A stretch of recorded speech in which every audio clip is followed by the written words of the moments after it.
alors que Shebeck aurait peut-être fait quelque chose, une Donc Harald aurait refusé les avances de Shebeck. Alors je crois pas, parce que sinon je pense qu'il l'aurait tué. Je dis ça premier degré parce que Loki, il lui a demandé de le rejoindre. Il lui a dit non. Après il l'a tarté. Donc j'imagine que si Xebec demande à quelqu'un et que le mec refuse, non, il aurait coupé la tête. Non, il aurait coupé la tête. Non, Xebec c'est un mec, tu lui dis pas, tu lui dis pas non. Tu peux pas lui dire non.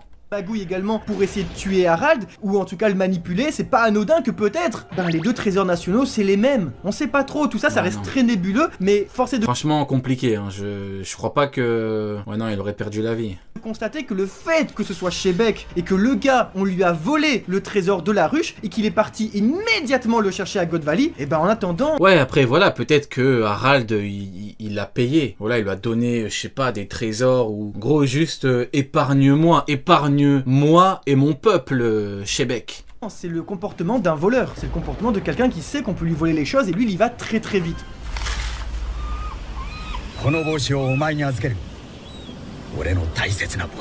On cesse de vous le répéter, One Piece c'est avant tout écrit pour les enfants, et alors il suffit de voir le comportement que n'importe quel personnage a sur un enfant dans l'œuvre... Ouais c'est ça, je pense qu'il a baissé son slip, Harald. Je pense vraiment premier degré que... Ouais, je pense... Ouais. Parce que sinon... Ah, il aurait pas tenu longtemps, le frère. Pour directement le mettre dans une case selon Eiichiro Oda. Il suffit de voir comment Goldie Roger traite les enfants, également Monkey D. Luffy, comment il traite les enfants, comment il traite Otama, comment il traite Momonosuke, et comment est-ce que Shebeck traite les gosses. Ce qu'il a fait dans ce chapitre-là, c'est pas anodin que ça... Ah, voilà, les enfants, la leçon. Comment est-ce que Shebeck traite... Voilà, c'est comme ça qu'il faut les traiter... Bon, vas-y, ouais, sinon ils vont couper le truc. Qui vont dire non c'est bon je retire. Les gosses. Ouais regardez c'est donc ça vos streamers qui appellent à maltraiter les enfants. Non c'est bon. Ce qu'il a fait dans ce contexte là, si j'avais été Xebec, j'aurais fait pire. Dans ce contexte là, évidemment. Dans ce chapitre là, c'est pas anodin que ça dure 3 cases et que dans les 3 cases, c'est un adulte non, qui... en vrai non. C'est une dinguerie. C'est une dinguerie ce qu'il lui a fait. Plante un gosse. Je veux dire... Outre que ce soit une dinguerie, et que en plus de ça, il a aucun remords, c'est l'expression ultime, selon Eiichiro Oda, du vice incarné. Si vous plantez un gosse, et qu'après, il y a quelqu'un qui vous dit « Peut-être c'est pas ouf de faire ça », et que tu lui dis « Ferme-la !» Il y a rien qui va, rien. Ce qui me termine dans tout ça, c'est qu'en plus, il a aucun argument. Il a aucune justification. Juste, il lui dit « Ferme ta gueule !» Et ça me termine de rire, parce que ici... C'est suffisant, hein. Alors honnêtement, je suis pas là en tant que défenseur de Shebeck, mais de mon point de vue, sa ligne de défense est parfaite. Il faut pas faire ça. Ferme ta gueule, barbe-viande. Simple, clair, net. C'est tout. On a un vrai méchant. Y a pas besoin de se justifier. Quand t'es le patron, t'as pas besoin de te justifier. Surtout auprès de barbe-viande. Surtout auprès de toi. On vient de vous dire l'éducation de One Piece. Je dis surtout en mode c'est une merde. Non, j'exagère, mais vous m'avez compris. C'est le plus important, c'est comment tu transmets ton héritage, comment tu transmets tes valeurs. Waouh. Comme on vous le montre ici avec ce schéma. Bah c'est fou, il transmet ses valeurs en frappant un gosse. Ouais, après Loki c'est devenu un foutu pyromane, ouais, bah c'est ça. Hein. Vous avez bien vu que l'héritage d'une personne n'a rien à voir avec...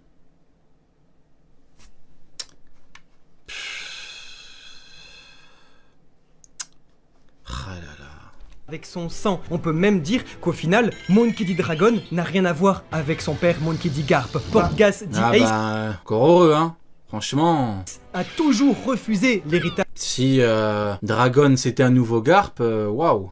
On n'est pas près de l'avoir la révolution, hein. Père Goldie Roger. Non mais la famille... Il aurait milité pour qu'on tue plus de bébés. Qui, c'est la meilleure illustration. Voilà, et enfin, on le sait très bien aussi, que du coup, ça pourrait être la même chose, et j'y crois toujours. Pour moi, pour lui, le meilleur exemple pour illustrer tout ça, si Shebeck n'était pas une fraude et que c'était un des hommes les plus puissants au monde ou quoi, il serait super cool qu'il en reste pas moins le père de Baggy. Père de Baggy. Au monde ou quoi, il serait super cool qu'il en reste pas moins le père de Baggy. Est-ce que c'est le scandale du siècle Honnêtement, en vrai, est-ce que c'est le scandale du siècle que ce soit le père de Baggy? Franchement, vous dites oui?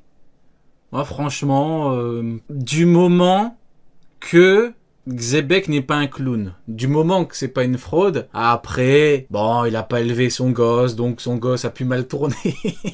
Voilà.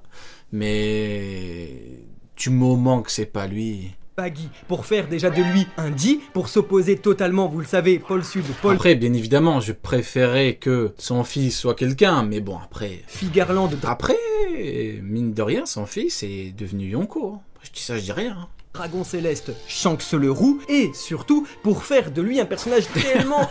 T'imagines, sa femme à la couche, il voit, il a un nez, le bébé il a un nez rouge. Important, qui, malgré lui... Ouais, bizarre. Puis, avec son charisme, réunit la nouvelle Cross Guild, réunit le nouvel équipage des Rocks. Et en plus de ça, ce qui serait trop marrant, c'est que, son fils, c'est genre sa plus grosse honte, parce que si lui, il dit à ses subordonnés, et dont l'homme le plus fort du monde, ferme-la, et que par contre, Baggy, lui, se fait victimiser par ses subordonnés, et Chiroda, lui-même papa de 2 filles, sait à quel point l'éducation est importante. Et cette notion transpire dans absolument toute son œuvre, jusqu'à aujourd'hui. Parce que il n'y a rien de pire qu'un enfant qui dit être né à la... Je suis né à la mauvaise époque. Harald, c'est le diable ou quoi pour qu'il respecte pas comme ça, vous imaginez? Il a dit... Ouais, en fait, là, il a dit... Je suis...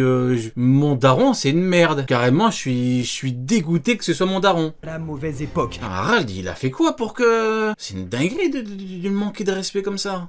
Lui faire donc regretter d'être né. Mais comme l'auteur nous le disait, naître n'est pas un crime. Et Loki est très bien là où il est. Il est très bien dans son époque. Mais parce que des adultes l'ont humilié, sa vie n'est qu'un regret. Tout l'inverse donc de Pedro qui, grâce aux paroles de Roger, savait qu'un jour il allait pouvoir briller et donc garder cet espoir en lui. J'aimerais donc conclure toute cette... Rien à voir, il parle pas de son père là, ouais, je voulais juste chier sur Harald, mais en vrai, il n'y a pas vraiment de lien.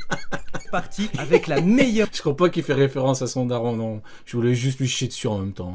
Phrase possible prononcée par notre célèbre et très regretté Robin Williams qui disait « Tous ceux que vous rencontrez mènent une bataille... » Qu'est-ce qu'il veut encore, ce con de Williams? Donc... Non, je rigole. Tous ceux que vous rencontrez mènent une bataille dont vous ne savez absolument rien. Vous ne savez absolument rien. Alors, soyez toujours gentils. Oh, la phrase bateau de fou. Oh là là. Oh, la phrase de con. Je rigole. C'est pas bien.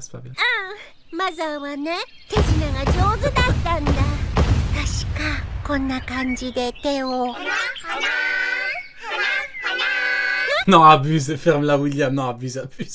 Non, je rigole.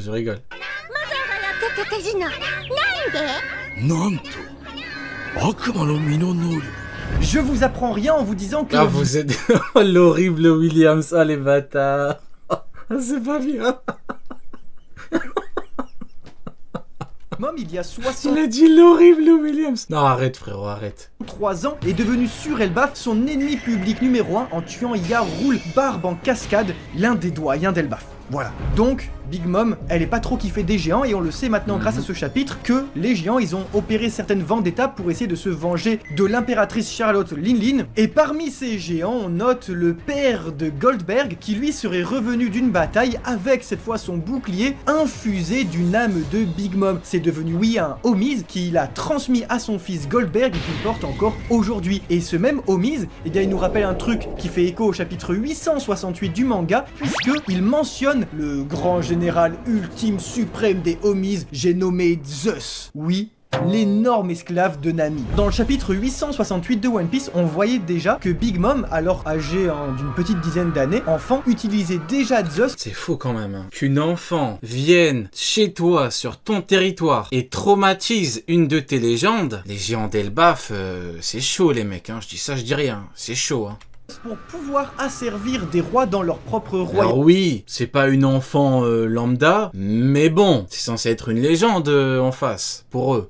Et que nul doute qu'à cette époque déjà, elle avait créé toute une armada de Omise pour pouvoir contrecarrer les potentiels vendettas des géants. Ce détail, il peut paraître anodin, mais il nous apprend donc bel et bien que les Omise, les pouvoirs du Solu no Mi, survivent à l'utilisateur. Parce que, jusque-là, je vous rappellerai que Big Mom, qu'elle soit vivante ou non, est forcément évanouie plongé dans de la lave volcanique en plein milieu de Wano Kuni. Pourtant, et nous le savons, Zeus lui est devenu le nouveau partenaire de Nami grâce à son Climatact, et aujourd'hui nous découvrons avec le bouclier de Goldberg que des homies un peu partout dans le monde, et même surtout sur l'archipel de Totland, doivent continuer leur vie comme si de rien n'était, fleurs qui chantent, des boucliers qui parlent, exactement. Mais ce n'est pas la première fois que nous avons ça dans One Piece. Quel niveau Big Mom 8 ans? Je pense qu'il faut pas parler en niveau. Le problème, c'est qu'en face, c'était nul. Hein, il lui a fait une prise de judo, il lui a pété le crâne. Donc, peut-être que les géants...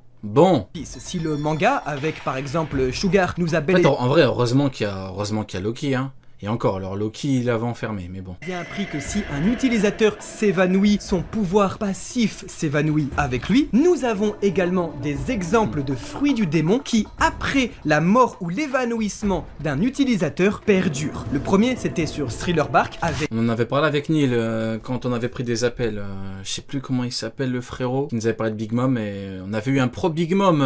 C'était très très intéressant. Gecko Moria qui disait que même si ce dernier venait à mourir, les ombres ne reviendraient pas chez leur propriétaire. Non, il faut le forcer à cracher ses ombres ou bien le forcer tout simplement à les rendre. La même chose au chapitre 1059 lorsque Boa Hancock sur l'île d'Amazon Lily annonçait à Barbe Noire que même si elle mourait, ses commandants titanesques resteraient pétrifiés. Ainsi que ce soit les pouvoirs du Kage Kage no Mi ou bien ceux du Melo Melo no Mi survivent à l'utilisateur. Il pourrait donc en être exactement pareil pour le Solu Solu no Mi, fruit de l'âme. Voilà pourquoi Zeus est toujours vivant, voilà pourquoi ce bouclier est toujours vivant. Seulement, ce qui est vraiment très important également comme information, c'est que ce bouclier-là considère Zeus comme son général suprême. C'est vrai, ça m'avait fait rire, ouais.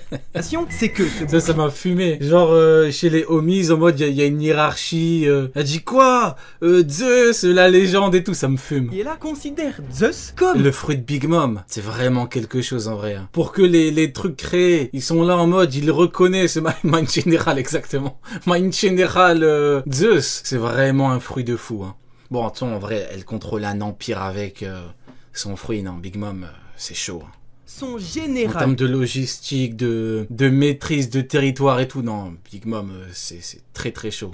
Suprême, alors que... D'ailleurs, il aura fallu des trahisons pour le bordel à Whole Cake, hein. Il a fallu l'autre, là, la femme d'Aladin. Il a fallu que le mec qui s'occupe de sa sécurité, il la trahisse. Le nombre de trucs qu'il a fallu. Vraiment beaucoup de concours de circonstances, hein, parce que sinon, en vrai, tu te fais détecter en 2 secondes, t'es foutu, quoi.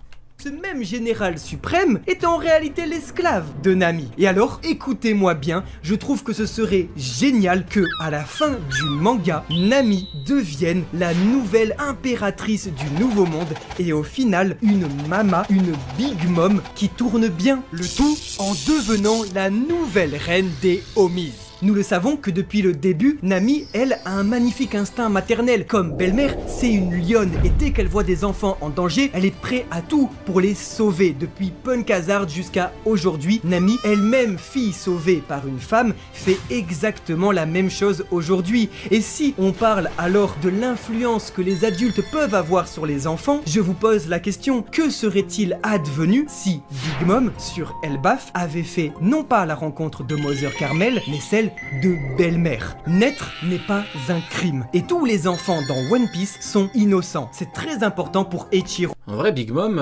c'est surtout l'autre là, Streusen. En vrai de vrai, c'est Streusen qui l'a fait tourner dans un côté très machiavélique. En vrai, Mother Caramel, Big Mom, en vrai, elle, ça, voilà, c'est surtout Streusen. Cet enfoiré, il l'a suivi pendant combien de temps il a suivi? 60 ans? Malade mental, Streusen. Hein. Il a créé un empire avec elle. Il tirait des ficelles pendant 60 ans. Oh, c'est une dinguerie. Hein. Big Mom a l'un des flashbacks les mieux écrits de One Piece parce que on voit la complexité. Attends, mais c'est le plus grand génie de l'œuvre. Hein. 62 ans, il a créé un empire avec elle. C'est une dinguerie. De son trauma vis-à-vis de la trahison qu'elle a eue de Mother Carmel via sa disparition, sans même connaître sa vraie nature de Yamamba, la sorcière des montagnes. Mais si Big Mom avait pu faire la rencontre de belle-mère, ce vide en elle, elle n'aurait jamais eu besoin. Il a été pour elle ce que Trebol a été pour Dofi. Ouais, dans une certaine mesure. Après, oui, toute proportion gardée, bien évidemment. De le remplir en créant un Mais monde. après, c'est même différent, parce que Streusen, lui, il a vraiment fait tourner en mode À l'âge impératrice méchante, hein. Elle envoie des têtes coupées, dinguerie, hein. d'enfant où il n'aurait pas besoin de faire tous les ans une tea party avec un portrait en disant là tout va bien, je suis dans Disney. Big Mom n'aurait jamais été traumatisée, elle aurait été une personne totalement Ah, buse. Pourquoi vous parlez de PDG? Non, mais... équilibrée et pas névrosée comme on Non, mais sérieusement, PDG... Non, les frérots. la connaît avec ses enfants. Du coup, Ça y est, PDG. ce rôle-là, il serait attribué à Nami et ça lui irait tellement bien. J'aurais Oh, fais chier, quoi. tellement les frissons de savoir qu'à Frérot, la j'ai pas la vie depuis un mois, je viens, tu me parles de PDG, frérot, ça... fin, il y aurait une gigantesque Arrête, impératrice dans le nouveau monde qui créerait le plus grand orphelinat pour Voilà, tous on parle d'orphelinat, frérot. les enfants et ce serait Nami qui utiliserait du coup les homies parce qu'elle possède le général Zeus pour faire le bien, pour faire ce que tout Big On parlait de PDG il y a un mois. C'était par rapport à Garp, non? Je sais plus. Bon, peu importe. Mom a échoué à faire parce que elle a été traumatisée par une adulte. Ainsi, l'influence et l'héritage de belle-mère feraient que le plus grand orphelinat sur Terre existe grâce à elle, grâce à Nami. Et Nami serait la mama du nouveau monde. Comme on vous disait, une personne va être définie par comment est-ce qu'elle traite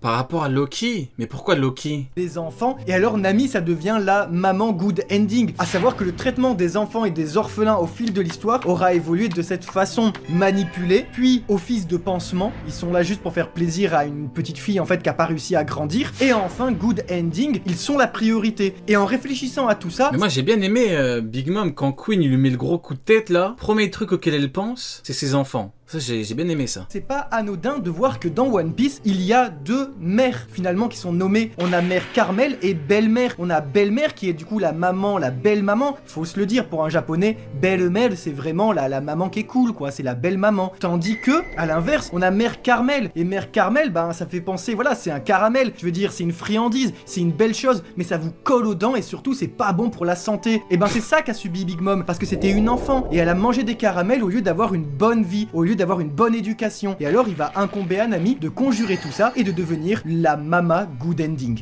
En parlant d'enfants, ça y est, ils sont sauvés du feu grâce à Jinbei. Ah mais oui, attends, c'est vrai, il faut parler de...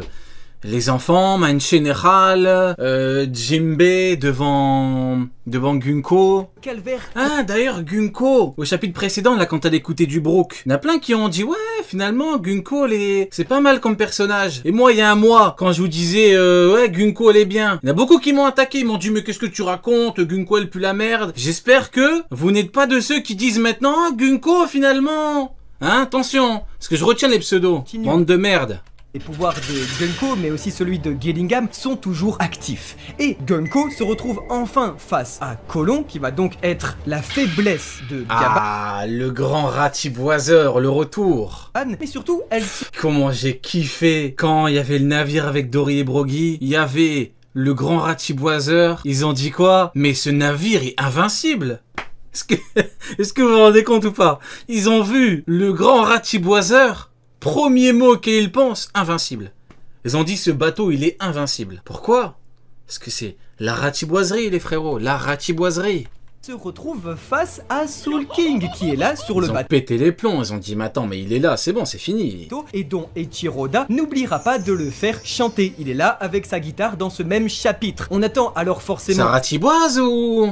cette rencontre où Gunko va peut-être fangirler sur Soul King et du coup peut-être un retournement de situation dans le combat. L'affrontement commence. Ah, Man Général Saint-Somers, il est là avec une rosée. Regardez-moi. En vrai de vrai les frérots, de vous à moi, tu lui mets des cheveux noirs. On dirait pas Sony? De vous à moi, je vous jure que je viens de remarquer. On dirait pas Sony? En vrai, tu lui mets des cheveux noirs.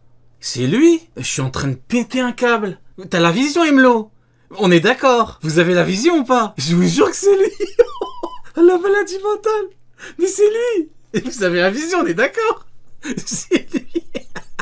Mind General Sosoni. Je vous jure, c'est lui. Incroyable. Oh, je suis éclaté. On a bien la vision. Bon, on est d'accord. Ouais, je viens de remarquer, putain. C'est fou. Donc bel et bien, cependant, si on a Jinbei qui nous fait un 20 sur 20, je suis désolé, mais Robin et Chopper, c'est du 0 sur 20. Attendez, quand même, on parle de l'équipage. Attends, il se passe quoi là? Attends, il s'est énervé d'un coup là. Je suis désolé, mais Robin et Chopper, c'est du 0 sur 20. Attendez, quand même, on parle de l'équipage d'un Yonko, quoi. Il faut vraiment... Ah, 0 sur 20 parce que tu veux de la puissance, hein, mon gourmand. Pourquoi 0 sur 20? Parce que tu veux de la puissance, tu veux de la sueur, du sang, des larmes. Allez frérot, démonstration par A plus B, je peux pas faire plus clair. Je ne peux pas faire plus clair. Tous ceux qui vous diront « Ouais, mais là, Robin, c'est pas ouf dans l'arc, Jinbei dans l'arc précédent. » Pourquoi? Parce que, voilà. Si on prend actuellement dans l'arc Elbaf, il y a eu un chapitre entier avec Zoro et Robin. Donc le côté histoire et tout, voilà. Maintenant, qu'est-ce que les gens veulent? Je ne peux pas faire plus clair, les frérots. Moi, après je me tais, hein. Que dalle pour sauver des enfants. C'est chute, hein. Au bout d'un moment, je trouve ça très bizarre. Mais bon, ils vont avoir leur moment pour briller, on le sait. Pour briller? Comment? Comment voulez-vous que Robin brille? Parce que vous voulez Démonio. Ils veulent Démonio. Comme tout le monde. C'est comme ça. C'est la remontada. Et alors, Colon, c'est le sujet principal de cette fin. Mais bon, tout ce qui est puissance et tout, c'est bon. On s'en fout un petit peu, là. Et parlons de Ginny, là. Chapitre, puisque c'est le sujet... Parlons de Colon, là. Des bulles de dialogue. Il est l'heure de parler de Colon. De Gunko. Et encore, je dis parlons de comment il s'appelle, de Colon. Dans le chapitre, il fait quoi? Il dégaine son épée et il dit, allez, on va combattre. Okay. Ah, la puissance quand tu nous tiens. Hein. Du coup, Gunko, qu'est-ce qu'elle veut? Principal de cette fin de chapitre, puisque c'est le sujet des bulles de dialogue de Gunko qui le dit. Oh tiens donc, un enfant qui s'appelle... Ah mais en plus j'avais eu la vision, hein. Je retrouverai le truc sur prêt, mais j'avais eu la vision, hein. Je sais pas s'il y en a qui s'en rappellent, mais quand on parlait de Gunko, c'est quoi la question que j'avais posée à l'équipe? J'avais dit, vous voyez pas Gunko contre Jinbei? J'avais tellement eu la vision, c'est un truc de fou. Je suis le clairvoyant. Je sais pas s'il y en a qui s'en rappellent, mais ça c'est... À peine elle venait d'arriver, Gunko. Cette aventure...